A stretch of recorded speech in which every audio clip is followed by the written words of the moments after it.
We begin today with two stories. The first story is the story of a woman named Kissa Gautami. Kissa Gautami's young son had died. She was devastated by this loss and roamed the streets of the city with her child's body, asking everyone for help to somehow bring him back to life. Finally, she found a helpful man who took her to see Buddha. Buddha told Kissa Gautami that if she would bring him a handful of mustard seeds, he would bring her child back to life. Kissa Gautami was filled with relief and decided to immediately go and collect the seeds. However, before she could leave, Buddha gently added that the seeds must come from a family in which no one had died. Kissa Gautami searched everywhere, going door to door, asking everyone for mustard seeds and whether someone in their family had died. She found out that in every home, someone or the other, father, mother, sister, brother, grandfather, grandmother, husband, wife, uncle, aunt, son or daughter had died. This brought her to an important realization and changed the course of her life forever. The second story is that of a beggar and two sages, Shaunak and Abhipratarin. Just as Shaunak and Abhipratarin sat down to eat, a beggar came and asked for some food. Shaunak said that as they had very little food, they could not spare any for the beggar. The beggar asked Shaunak, "O learned ones, whom do you worship?" "The universal soul," replied Abhipratarin. "It means that you know the eternal truth that the universal soul fills this entire world," the beggar stated. "Yes, we know that. If the universal soul fills the whole world, it exists in me too. For who am I but a part of this world? And by not sharing your food, are you not actually denying food to the universal soul?" The sages immediately realized that the beggar's words were true and shared their food with him. Namaste, Namaskaram, Sat Sri Akal, Adab, hi, and welcome to the History of India from our nation's textbooks.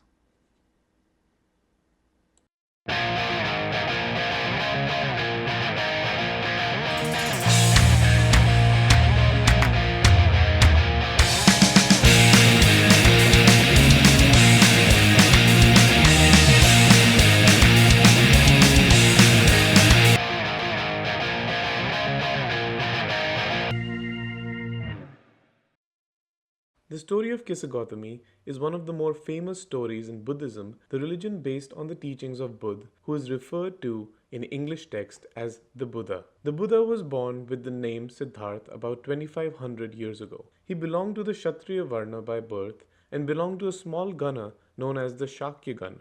In his youth, he left his home and gave up his kingdom in search of knowledge. For several years after this, he wandered around holding discussions with other thinkers and trying to learn from them. He eventually decided to find his own path and finally went into deep meditation for days on end under a sacred fig tree at Bodh Gaya in Bihar, where he attained enlightenment. He then went to Sarnath, where he shared his teachings for the very first time. He spent the rest of his life traveling on foot, going from place to place, interacting with people till he passed away at Kushinara.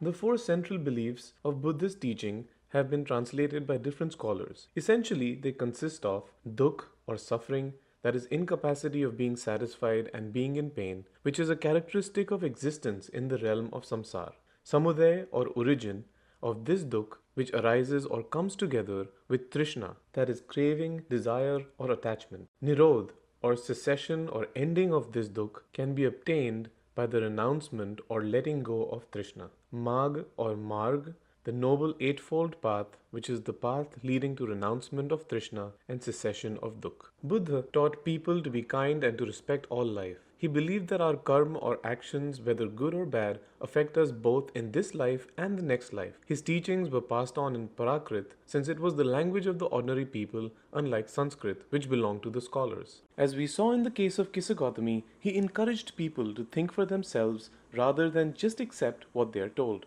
Even after his death, Buddha's message spread across the Indian subcontinent and beyond over the next few centuries, through Central Asia to China, Korea, and Japan, and through Sri Lanka across the seas to Myanmar, Thailand, and Indonesia. In fact, one of the oldest stone structures in India, the Sanchi Stoop, was built by Emperor Ashok more than 2 centuries after Buddha died to shelter his relics. The stoop at Sanchi is recognized as an important part of the Indian cultural heritage and is even depicted on the current 200 rupee note. We have hit a keyword.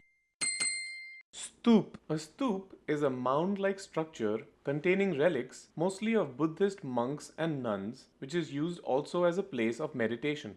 Our second story is from one of the most famous Upanishads called Chandogya Upanishad. Upanishads were part of later Vedic texts. The word Upanishad literally translates to approaching and sitting near. In these texts, ideas were presented through simple dialogue and in the form of conversations between students and teachers.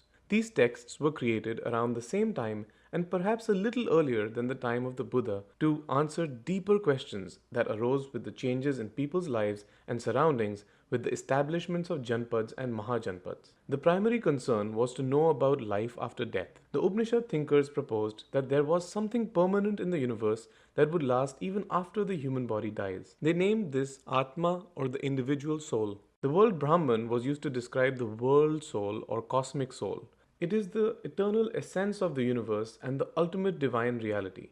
It is the source of life of all that has been, is, and will be throughout the entire cosmos. They proposed that Atma is Brahman, which is to say that the individual soul is the world soul. As shown in our second story, the clever beggar reminded the sages of this reality. Most Upanishadic thinkers were men, but there were important women thinkers too, such as Gargi. She was famous for her learning and her discourse in debates which were held in royal court. Another famous thinker was Satyakam Jabal, who was named after his mother, the slave woman Jabali. Many of the ideas of the Upanishads were later developed by Shankaracharya, an Indian Vedic scholar and acharya about whom we will learn more in later videos. Even centuries later, the ideas discussed in the Upanishads influenced Indian society as well as its religious leaders and philosophers such as Swami Vivekananda. Another important development around this time was the message spread by the 24th teacher or Tirthankar of the Jains, who came to be known as Mahavir. Mahavir, also known as Vardhaman, was born in the early part of the 6th century BCE into a royal Kshatriya family.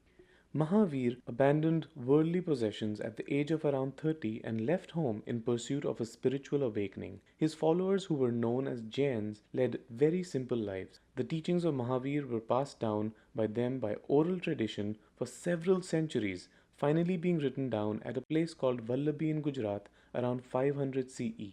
The most critical idea of Jainism is that of non-injury to all living beings including humans, plants, animals and insects. Most significantly, Mahavir taught the simple doctrine of ahimsa or not hurting or non-violence, which left a lasting impression on Indian thinking for generations to follow.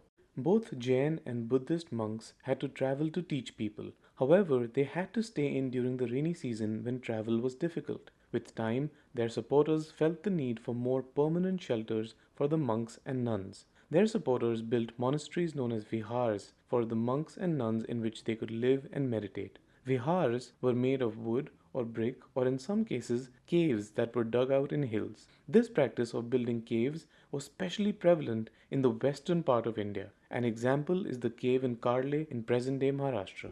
Other texts of non-religious origin also developed during this period, such as those created by the Sanskrit philologist, grammarian, and scholar Panini. He arranged the Sanskrit vowels and consonants in a special order and then used these to create grammar formulae like those created in mathematics. He used these to write down the rules of the language in around 3,000 short formulae.